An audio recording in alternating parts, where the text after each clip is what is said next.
Assalamualaikum dan selamat sejahtera. Saya ucapkan kepada Profesor Dr. Tajul Suhanizam bin Said. Saya Al-Jaha binti Ali Hashim, memegang kad matrik D2012091155. Menerusi video ini, saya akan memperlihatkan proses pembakaran tembikar. Berikut adalah bahan yang diperlukan untuk pembakaran tembikar secara tradisional. Pertamanya adalah sabut kelapa. Sabut kelapa hendaklah dikeringkan terlebih dahulu dengan kaedah penjemuran. Seterusnya adalah buluh. Terdapat dua jenis buluh yang diperlukan dalam proses pembakaran, iaitu buluh kering untuk dibakar dan buluh biasa untuk mendirikan planta. Buluh kering hendaklah ditetak dan dibelah terlebih dahulu agar tidak meletup. Seterusnya, bahan yang diperlukan adalah kayu. Kayu yang diperlukan adalah kayu panjang dan kayu pendek untuk proses pembakaran dan proses pembinaan planta. Kayu berbentuk Y diperlukan untuk memudahkan proses pembinaan planta agar lebih kukuh. Saya menggunakan dawai sebagai media pengikat planta. Seterusnya adalah jaring besi. Jaring besi berfungsi sebagai platform untuk saya meletakkan tembikar-tembikar saya untuk pembakaran. Zinc pula membantu mempercepatkan pembakaran. Disebabkan bahan-bahan semua sudah tersedia, jadi saya teruskan dengan pembinaan planta pembakaran. Untuk pembinaan planta, saya mencacakkan buluh. Bagi memastikan buluh terdiri dengan kukuh, saya menggali lubang dan mengetuk buluh tersebut kemudian menanamkannya. Kayu bentuk Y perlulah dicacakkan pada setiap 4 penjuru. Untuk menyatukan dua kayu, saya menggunakan ikatan silang gunting. Dalam pembinaan planta, saya dibantu oleh ibu saya. Hal ini kerana pembinaan planta pembakaran memerlukan 2 orang untuk membinanya.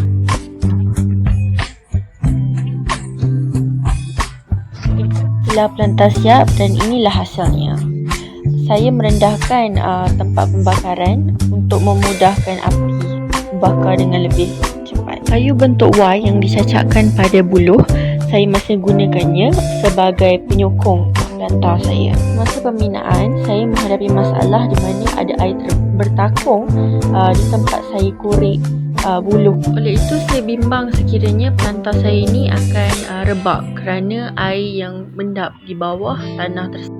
Oleh itu, saya membiarkannya seharian dan datang keesokan harinya. Dan Alhamdulillah, ianya berada dalam keadaan yang masih kukuh. Dan pada masa ini, saya hanya tinggal untuk memasangkan jaring besi sebagai satu platform agar tembikar saya boleh dibakar.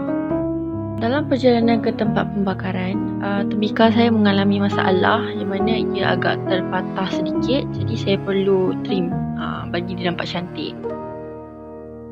Setelah proses pengemasan selesai, saya letakkan tembikar-tembikar saya dengan berhati-hati mengikut cadangan Encik Safwan. Sesudah meletakkan tembikar, saya pun tutup dengan zinc. Oleh itu, mulalah proses penyalaian tembikar. Proses ini berlangsung selama 5 jam, tetapi disebabkan hujan, saya terpaksa teruskan dengan pembakaran.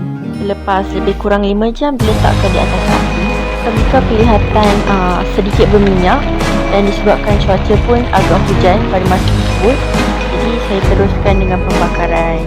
Tembikar tidak seharusnya terus dibakar kerana ia akan menyebabkan tembikar meletup. Oleh itu, ia perlu disalai terlebih dahulu dan agar suhu tembikar dapat disesuaikan dengan suhu api. Setelah 2 jam pembakaran, saya mengambil tembikar yang ketiga untuk dimasukkan ke dalam sekam.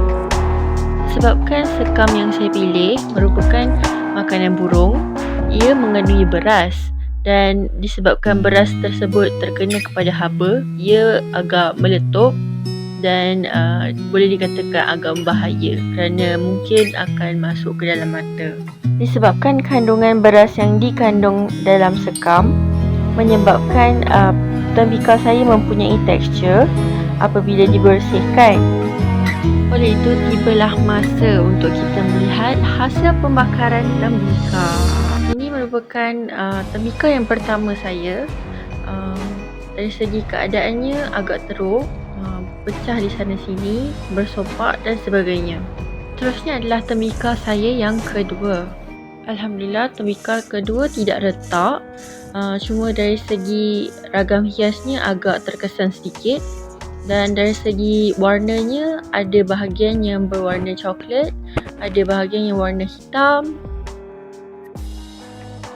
Tembikar ketiga juga dalam keadaan yang baik, tidak begitu terjejas kecuali dari segi ragam hias, tapak dan tekstur yang ditinggalkan oleh sekam padi yang mempunyai beras. Oleh itu, sekian saja persembahan prosedur pembikinan tembikar. Banyak yang saya peroleh sepanjang pembuatan tembikar walaupun pembelajaran hanya di atas talian. Pembuatan tembikar diibaratkan seperti untung sabut timbul, untung batu tenggelam. Namun, di saat kita gagal, janganlah kita mengalah.